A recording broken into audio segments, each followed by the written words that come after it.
Welcome to MMO Grinder Sidequest, where I take a look at early open or closed betas, subscription trials, and simpler titles, giving you a quick first impression. Today I'll be looking at Strife, another in the ever-growing line of MOBA games, this time looking to bring a stronger emphasis to story, as well as tweaking the mechanics, so that casual players will feel more welcome in the genre. Currently in a closed beta, Strife gained my notice when it claimed to be focused on keeping things like the metagame out of the limelight, and player cooperation at the forefront. Strife seems set on ending the unwelcoming community and toxic nature that has plagued this genre since the popularity rise of League of Legends, which, as we all know, is totally going to happen. Being developed by S2 Games, developers of another highly played and community-polluted MOBA, Heroes of Newerth, let's just say that they have plenty of first-hand experience with this. Strife's style is a bit more light-hearted looking than other MOBAs, but it's still very in line with the fantasy Dota-inspired style that's very common in the genre. Character models are pretty low polygon by proxy, and looking as if they're more focused on a game that can run on many machines rather than floor anyone visually. As such, the style is very cartoony and stylized, reminiscent of a style that's seen in games like Ratchet & Clank, exaggerated, lighthearted characters and bright colors all around. Another interesting feature is that the game keeps most of the information away from the screen, like your inventory, the status of your teammates and enemies, and so forth, but all that can be easily checked again by pressing Tab. If there's a window you can't do without, you can pin it with a simple button press so you won't have to keep pressing Tab to check things like your inventory if you'd rather know what items you're currently using. Music, while good, remains the orchestrated fantasy staples that's seemingly popular in the genre, and sound effects also remain bombastic.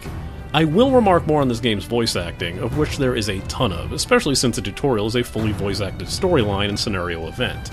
It's not really particularly bad or good voice acting, but the voices are about as lively as the graphics are, and they're more than competent.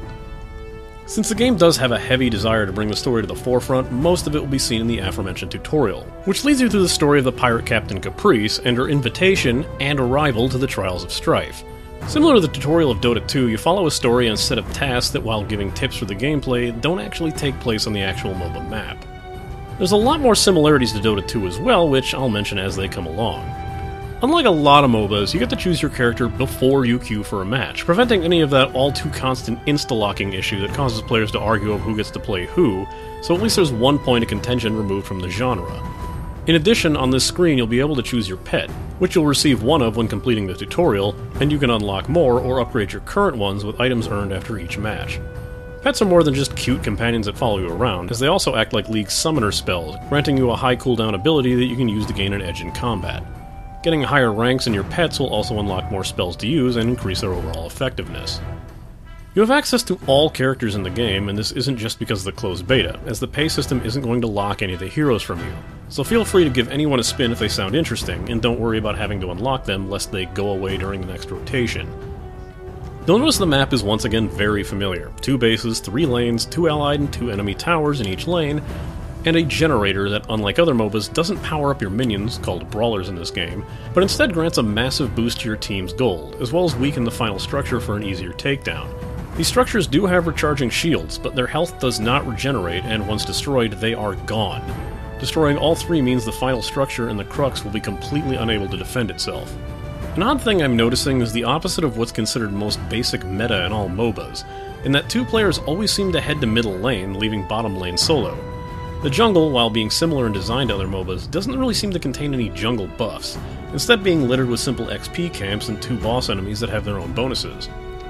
The first being Baldur, a Dragon Gold Fury analog that simply grants a bonus of experience and gold for the team, with the other, Sindara, being a lot different in execution. As the story goes, Sindara is the guardian of the Sentinel Krytos, and judges those worthy of his assistance in combat.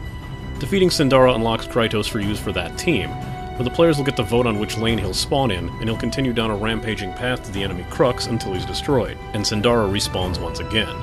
It's definitely a more unique take on the Baron Nashor Roshan effect of other MOBAs, and while the game seems to encourage you to fight alongside Krytos, I've noticed that most teams just seem to take the opportunity to take down another lane. Last hit emphasis is somewhat important in the game, but not so much for the individual player. While brawlers that are killed by other brawlers do not grant gold, as long as a brawler is killed by you or your teammates, anyone nearby will share that gold, making the game less about competing with your teammates, another point in the game's favor. In order to keep players in combat and lane for longer, you can quickly regenerate your health and mana while staying out of combat for a few seconds, making it easier to keep on fighting instead of having to leave your lane unguarded for extended periods of time.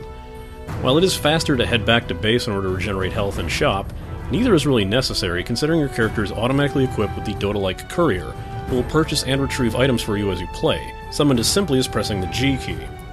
The store system is also rather Dota-like, requiring small stat items to be combined with recipes in order to create more powerful items.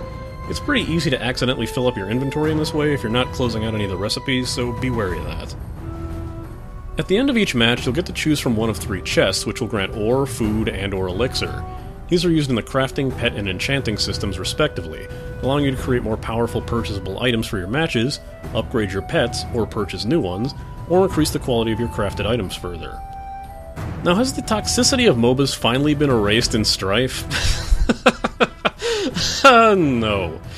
I might have the superhuman ability to attract douchebags, but it didn't entirely surprise me that my first player match contained a mouthy player willing to complain about every other player, insult everyone in the match, and, as it seems to always end up in these games, be one of the worst players in that match. So yeah, I don't see it happening anytime soon. That's not to say there isn't an active system in place to do something about it. After the match, the standard list of player scores will appear, but beside each name will be an icon of a halo and wings, and a barrel of toxic waste. If a player was helpful, you can click on the halo, but if they were typical, you can click on the barrel to report them as toxic. If a player receives enough toxic reports, it lowers their score and affects the loot that they'll receive at the end of the match. Same goes for those that are being consistently marked as helpful. Of course, if you think the system is just as easy to abuse by spamming all players with toxic reports because you don't like them, the more often the game sees spammed toxic votes from the same players, the less impact those votes will actually have, or so goes the plan.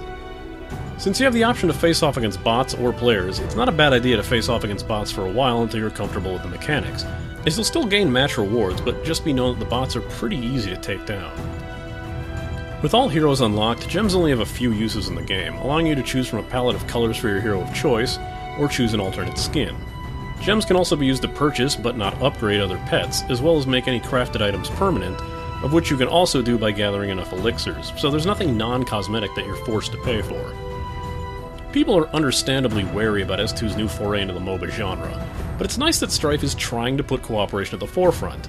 While the game isn't entirely breaking new ground, instead giving more simplistic approaches to established concepts, it's still a bit of simple fun, even if there is still a good amount of depth and complexity left over to toy around with. As for Strife being the game that finally ends the jerkishness of the MOBA community, well, good luck! This has been an MMO Grinder Sidequest, and it's time I logged out.